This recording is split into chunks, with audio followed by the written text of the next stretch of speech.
The blueprint for an economic populist right, building the Republican families of America. There's a massive ideological gap in modern American politics. The working class populist right is deeply at odds with the corporate establishment that governs it. Everyday conservative voters overwhelmingly reject Citizens United ruling and are increasingly open to taxing ultra-wealthy billionaires to support the working class. Yet, because the major party apparatus is gatekept by corporate donor networks, Republican politicians routinely vote against these populist economic instincts. To bridge this gap, the political right does not need another doomed third-party run. What it does need is a strategic intra-party insurgency. Enter the Republican Families of America, the RFA. While the RFA does not actually exist yet, it is currently just a conceptual blueprint. It represents exactly the kind of political organization needed to revolutionize the conservative movement. The American Solidarity Party already exists and possesses the ideological bedrock that this demographic is looking for, a synthesis of pro-family social conservatism and fierce anti-corporate economic populism. However, operating as a traditional third party, the American Solidarity Party is a structural dead end in our electoral system. Instead, a theoretical organization like Republican Families of America must adopt the tactical playbook of the Democratic Socialists of America. They wouldn't be an actual third party. They would just be a political organization, and they would not run independent third-party campaigns. It would operate as a political organization that runs candidates inside Republican primaries to challenge and defeat corporate incumbents. They would take a strict pledge to refuse all corporate PAC money, relying entirely on grassroots donations to knock corporate stooges out of the race. The platform that they would have would be regulated capitalism with a Christian, pro-life twist. At its core, the RFK's economic philosophy would be fundamentally pro-capitalist, much in the same vein as progressives like Ro Khanna, Elizabeth Warren, and Robert Reich. The RFA would argue that capitalism is inherently the best economic system, provided it operates with the right regulations to prevent monopolies, protect the working class, and keep corporate greed in check. However, the RFA would ground this regulated worker-first capitalism in a distinctly Christian worldview. This is the movement's defining twist: the consistent life ethic and an anti-war foreign policy. The Republican Families of America would maintain a strict, unapologetic pro-life stance that absolutely protects the sanctity of human life. Crucially, this extends far beyond domestic policy into an uncompromising anti-war stance. The RFA would loudly condemn the military-industrial complex and the defense contractor PACs that send our boys off to die for money and kill for money in endless foreign conflicts. Because the the Republican Families of America would be building a massive working class populist coalition focused primarily on economics and the sanctity of life, its unified stance on modern issues like gay and transgender topics are kind of like up in the air in my mind. I'm not a Republican myself because I'm pro-choice. I think women should have the right to kill their unborn children.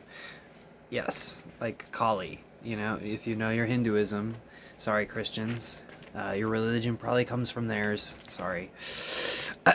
But anyway, so I'm doing like opposite. I don't know why I'm doing this, because I'm a crazy person. But I wrote this, and it's the RFA would loudly condemn. Oh no, cultural wild card. Yeah. Transgender and gay issues, that's up to them which way they want to go on that. I guess they'd probably be traditionally conservative, because it's just the pro-life, anti-war, anti-super PAC, pro-saving capitalism, as in regulating paying workers a minimum wage, Medicare for all, and tax the rich. So okay. So this coalition would blend economically regulated capitalism with traditional family values, and it's going to create a bunch of internal debate on all of those topics. So maybe there's a big faction of the Republicans that don't care as much about the trans stuff as we think, and maybe they're just over on the right for abortion or something. Or pro-life. Yeah, they're probably against the gays. That's too bad, man. Why are they like that? So stupid. Anyways, but if we could get them in, that's the thing. All the Republicans are already against abortions and against gay and trans stuff. So, like, if we could at least get some Republicans into the United States Congress that were, like, anti-war and pro $30 minimum wage and pro, let's say, unions, for example, or at least like slightly anti-monopoly, like if we could get some of those Republicans in, maybe the DSA Democrats and the Republican Families of America, so the Democratic Socialist America and this new organization I'm proposing, the Republican Families of America, could work together, not on gay stuff, not on abortion stuff, but to get Citizens United overturned, get us Medicare for all, and a $30 minimum wage. Like, just and maybe get us out of some wars, maybe? Like, we could maybe get those? So that's why I'm proposing this. Not because I'm a Republican, but because I think we can change the world. So let's do it. And sometimes it takes creative ideas and risk-taking. So, all right. And, okay, a movement like this would instantly find a massive natural megaphone in figures like Tucker Carlson. In fact, Carlson's ideology trajectory aligns perfectly with the Republican Family of America's platform. After splitting from the Republican Party over the establishment's lockstep support for foreign wars, Carlson recently floated the idea of building a new political party to break the two-party system. And this is where he's wrong, actually. And this is where we need to get him to hear about this. Because, okay. But right now, Carlson floated the idea of building a new political party to break the two-party system. His massive popularity is built on a total rejection of the corporate GOP establishment and a relentless critique of the political elites. Carlson's independent media empire would serve as the ideal engine for the RFA, for the Republican Families of America, broadcasting their anti-corporate, anti-war message directly to millions. When discussing the future of independent right-wing media and this populist realignment, it's impossible not to acknowledge the complex legacy and lost potential of Charlie Kirk. I don't really like this part of the essay as much. Initially, Kirk was not a natural fit for this specific movement. His traditional conservative roots meant he was fiercely against taxing the rich and deeply opposed to regulating monopolies. However, his uncompromising anti-war stance was already aligning perfectly with the populist rhetoric of figures like RFK and Tucker Carlson. He was remarkably young, highly intelligent, and possessed a unique ability to mobilize conservative youth in his campus debates. Had he not been tragically assassinated in September of 2025, and instead had the opportunity to set on his own in the shifting landscape. Was that the date he was killed? Did I get that right? That has increasingly turned on the current administration. Yeah. Oh yeah. So near the end there, he was turning on Trump and AIPAC, he was going anti-Israel. So, and then he got killed. That's not to say the libs didn't kill him. The libs could have killed him. The conservatives might have killed their own. And that's what I'm thinking.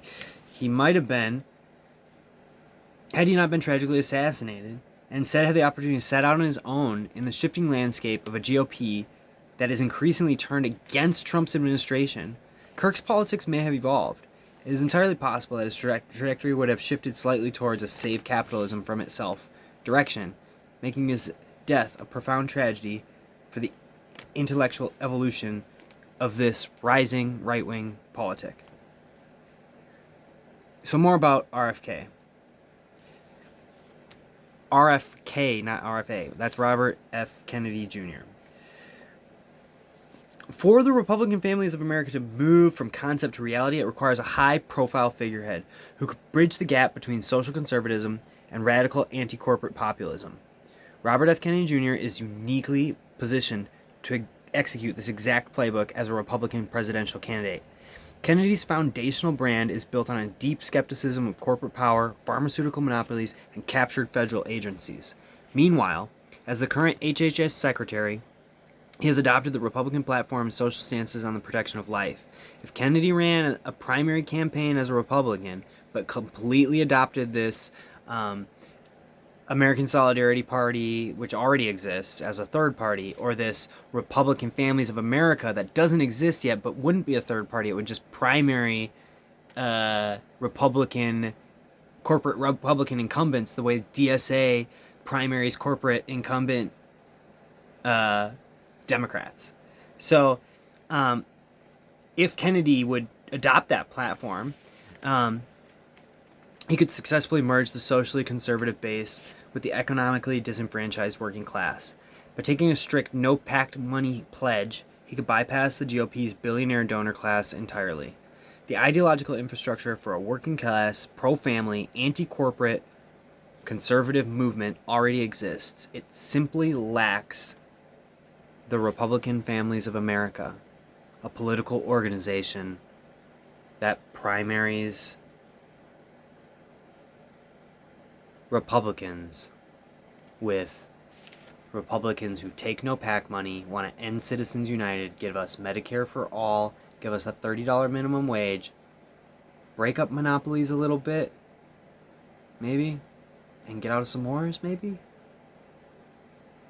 Anyways, so yeah, I think, good ideas, you know? An aggressive, primary-focused electoral vehicle to drive this movement into power. Who do I know that knows powerful people or Republicans? I mean, in my later years, I've been very much, when I was raised by Democratic Socialists. My dad is a Democratic Socialist. He's been a socialist since he was a kid, probably, a teenager, because he's a politics junkie since he was a kid. And I was kind of brainwashed to think that all Republicans, blah, blah, blah, are evil, blah, blah, blah, they're stupid, blah, blah, blah, by my dad. And I've really had to fight against that, and all religious people. I was taught to be bigoted against rich people, religious people, and Republicans. So, my dad thought he was teaching me to be so open-minded, but I have become even more open-minded. So, because liberals are supposed to be the open-minded ones, but then we do have our own forms of bigotry and bias and hatred, and it's not the Jesus way. So even if I'm going to be an atheist, which I'm not anymore, but even if I were to still be an atheist, and when I was an atheist, I still said Jesus the human, the wise political dissident who fought against the greedy Jewish kings and the greedy Roman Empire. Yeah, the Jesus way is to not be bigoted, even if they are voting for a Republican, even if they are stupid, even if they are Christian or uneducated, ignorant. You don't hate people. That's not the way. So yeah.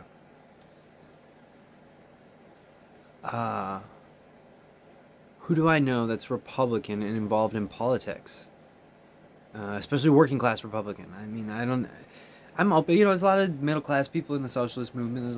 There's even a few upper middle class people in the social movement, and they help us be more powerful. So, as long as people are really on board with the ideas and they're not taking the PAC money, it's all good.